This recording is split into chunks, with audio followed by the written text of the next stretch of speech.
কি করছিস রে? হুম হুম, কি করছিস? ও, নিজে নিজে নিয়ে বেড়ে খেতে আরম্ভ করেছিস?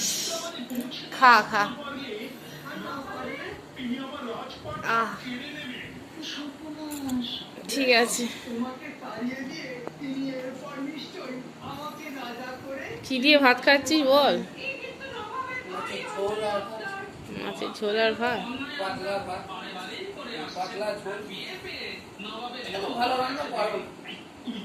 ভালো রান্না করি না, গরমকালে কি খাবি? মাছের ঝোল আর ভাতই তো খাবি নাকি?